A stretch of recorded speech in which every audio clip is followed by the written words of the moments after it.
Prav lep pozdrav danes tudi od mene. Tema današnja je stanovitnost. Stanovitnost v svojem srcu, stanovitnost v svojih besedah, stanovitnost v svojih dejanjih, stanovitnost v svojih mislih, čustvih, predvsem pa v duhu. Stanovitnost je zelo pomembna za vse nas, ker brez te stanovitnosti ne moremo priti do cilja.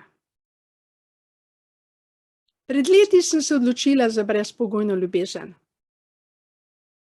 Nisem vedela, kdaj bom prišla na cilj, ali bom sploh prišla na cilj.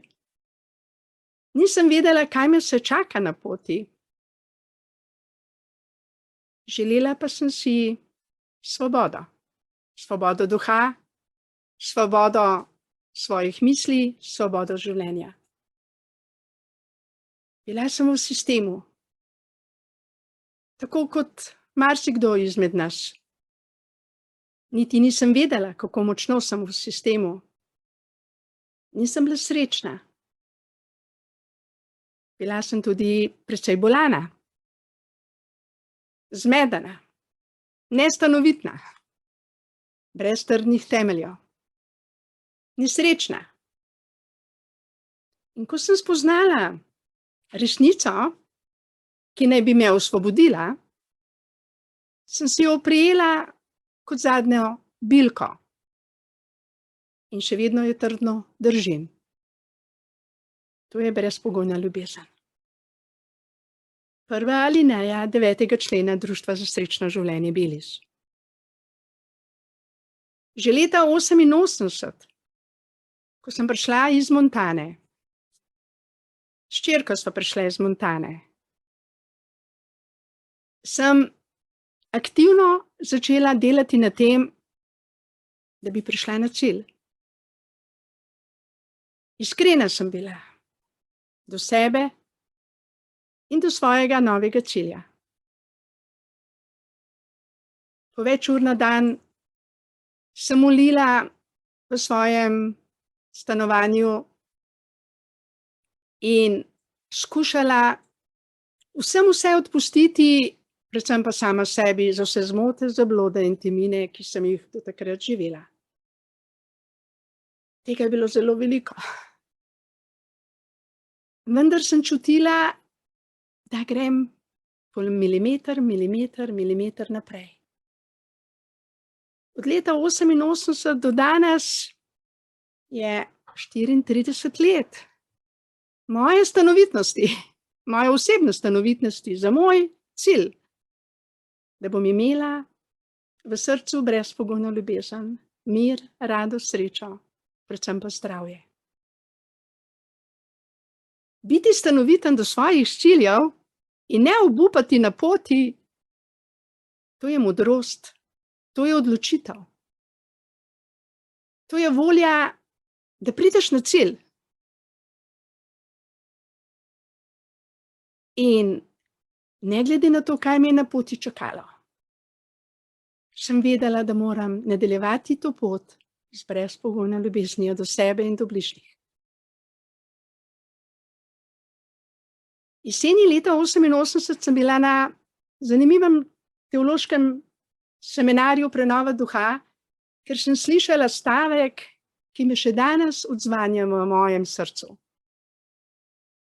Dovolj je en človek, ki bo verjel, da je lahko Slovenija sveta dežela, svetih ljudi, srečnih ljudi, čudovita dežela, v katero bojo tujci trumama prihajali, ker se bodo dobro počutili. Dovolj je en človek, ki bo za ta cilj delal stanovitno, iskreno, odločno, zvesto, z vero. Vem, da nisem edina, ki živim ta cilj. Vendar sem šla skozi pelin, skozi pekel, Ker tema ne mara, da smo ljudje svobodni. Ljudje, ki služijo na račun neznanja in teme, ne marajo razsvetljenih ljudi. Sodišče ne mara ljudi, ki se med seboj pobotajo brez sodišč. Tudi cerkev potrebuje grešnike, ki jih oni odrešujejo na tak način, da jih odrešujejo vsak dan, znova in znova. In vsak dan znova jim povedo, da so grešniki in nevredniki. Tudi medicina potrebuje bolnike. Če jih ni, pa jih naredi s cepivi. Zdravnik potrebuje bolnika, duhovnik grešnika, sodišče pa prepirljivce. Sistem je tako narejen, da ves sistem živi na račun neznanja, teme, zmot in zablod tega sveta. In normalno, ko sem začela živeti v okviru podjetja Elis Centra za novo kulturo Slovenije, za radost, za srečo, jaz nisem videla, da imam toliko sovražnikov za hrbtom, ki so mi nastavljali pasti zanke. In sem mislila, da sem zdaj super punca, ko imam radost, ljubezniva sem, delovna, rodila sem 3 otroke, mamica sem, ne delam več za denar, doma kuham, pospravljam, podpiram moža. Jaz nisem vedela, da imam toliko sovražnikov, ki me nastavljajo v skrivnem zanke. Vendar moja stanovitnost je bila močnejša kot njihove zanke. Veliko močnejša.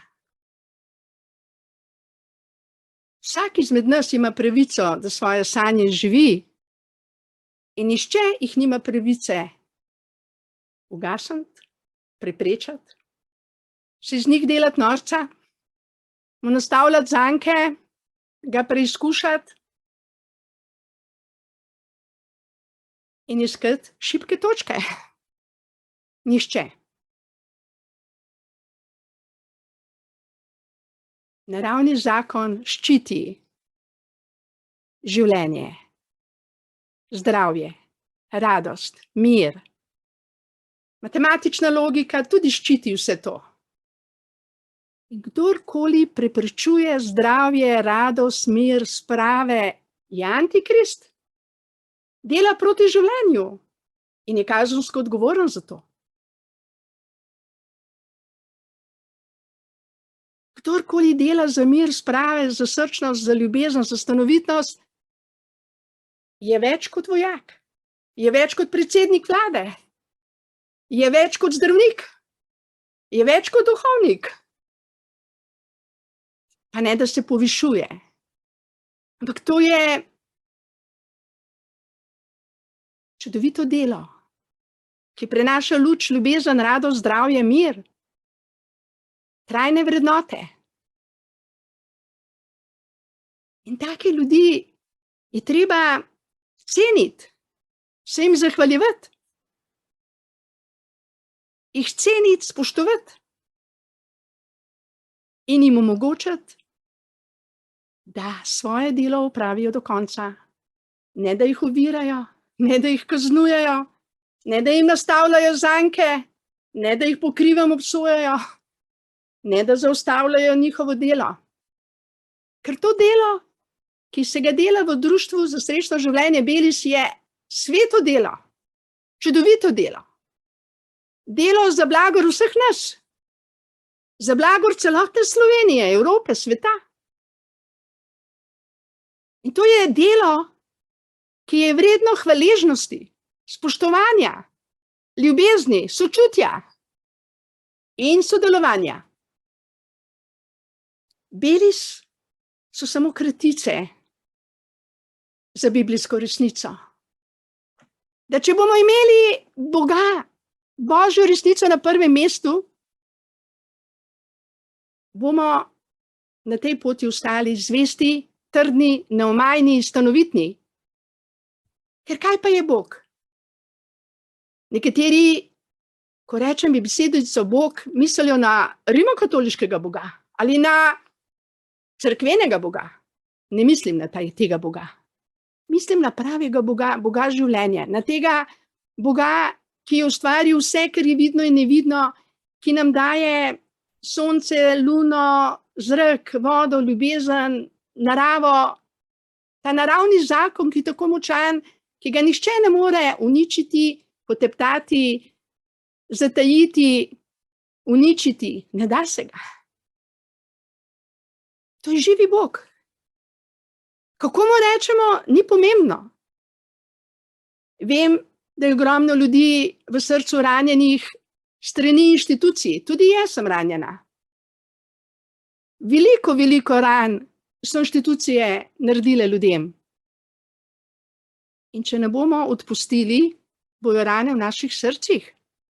In nikoli ne bomo prišli do cilja, do popolne svobode naših src, našega duha, naših misli in naših dejanj.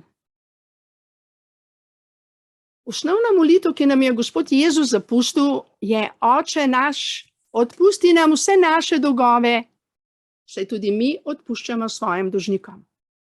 Le kako bomo srečni, kako bomo suvereni, le kako bomo samostojni, če imamo zamero do vlade, do inštitucije, do cerkvenih inštitucij, do kogarkoli na tej zemlji. Če se krivimo, če imamo samoobtoževanje, le kako? Danes je Mihael tako lepo govoril, kako naj nas ne zanima, kako drugi ljudje nas vidijo. Kaj v nas razmišljajo. Pomembno je, kaj mi v sebi čutimo in katerim ciljem mi sledimo. Ker moramo biti stanovitni do svojih ciljev, do svojih želja, sanj. In moja iskrena želja je bila leta 1988, da bom eno za svobodo, ljubeznijo, radostjo. In to je bil moj cilj. In ta cilj še vedno živim, sledim.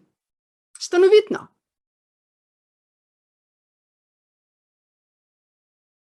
Dragi člani Društva za srečno življenje Beliš, sreča ni nekaj, ki se jo da kupiti, ki se jo da zaslužiti, izmoliti,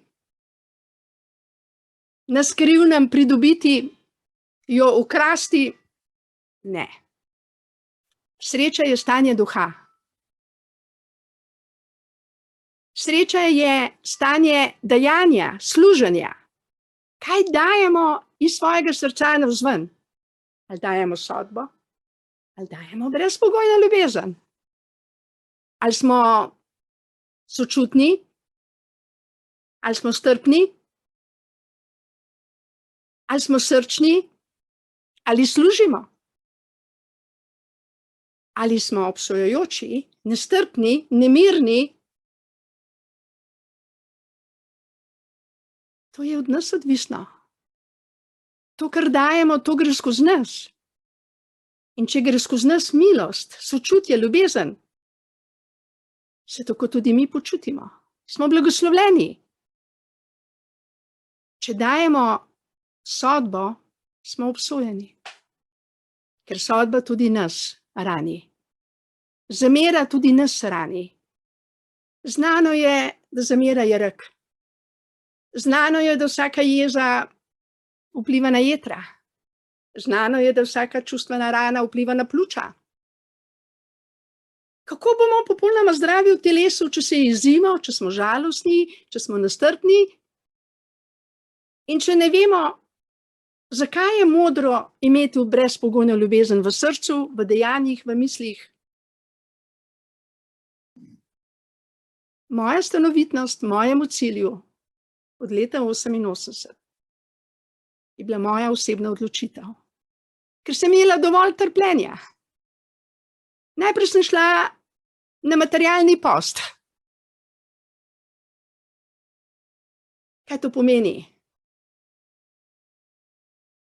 Materialni post je, da sem izločila iz svoje prehrane določeno hrano, ki mi je jemala energijo, ne dajala. Zato sem jedla živo hrano. živo hrano, nekuhano hrano in moje telo se je očistilo. Ampak to ni dovolj. Lahko imamo telo čisto, ampak imamo duha nečistega. Imamo čustva ranjena. Imamo misli negativne. Zato je potreben tudi miselni post. Post od sodb. Post od nemira. Potrebujemo tudi post od sodb. Post od žalosti. In ta post je veliko bolj pomemben kot fizični post. Ni pomembno, kaj mi pojemo. Bolj je pomembno, kaj gre iz našega srca, skozi naše roke, skozi naše noge, skozi naše dejanja naven. Kaj dajemo? Kaj dejansko dajemo? In jaz osebno sem se odločila, in moja odločitev je stanovitna, za brezpogojno ljubezen. Na tej poti sem imela teste. Priznam, težke. Vendar sem jih stanovitno premagovala ravno z brezpogojno ljubeznijo, ki sem jo jaz dajala. Jaz sem odpuščala. Jaz sem delala za mir in sprave in še vedno to delam. Blagoslavljam svoje sovražnike, blagoslavljam sistem, blagoslavljam vse, kar me na en način moti v svojem duhu ali v srcu ali v mislih ali v čustvih. Ker od mene je odvisno, ali bom blagoslavljala ali bom sodila. Tako kot je danes Mihael tako lepo že nam povedal. In hvala Mihaelu za čudovito predavanje. Jaz osebno vsak dan znova se odločam za brezpogojno ljubezen do sebe in do vseh bližnjih. Ni toliko pomembno, kaj vsak dan jaz pojem, kot je pomembno, kaj gre iz mojih ust, iz mojih misli, z mojimi dejanji ven v svet. Ker ali svet blagoslavljam, ali ga sodim. Ali delam za mir in sprave med ljudmi, ali delam za sodbo. In skupnost naša, Društvo za srečno življenje, je močna skupnost. Mi tukaj vsi smo se odločili, da bomo skupaj zmagali z brezpogojno ljubeznijo. Sprejeli smo statut. Sprejeli smo ga z ljubeznijo. Stanovitni smo pri tem. In če bomo stanovitni, in če bomo res živeli to brezpogojno ljubezen v dejanjih, smo zmagovalci. Dovolj je en človek, da se delajo spremembe v družbi. Nas pa je že veliko in vedno več nas je in vedno več nas bo. In Slovenija je dežela, ki je prelepa, da bi bili v tej deželi nesrečni, bolani ljudje. Zato, dragi člani Društva za srečno življenje, bodimo v skupnosti Društva za srečno življenje stanovitni, zvesti brezpogojni ljubezni, prvi alineji 9. člena statuta. In jaz verjamem, da bo naša družba zacvetela v vsej lepoti, v miru, v spoštovanju življenja, v spoštovanju drug drugega. Toliko danes od mene. Hvala lepa.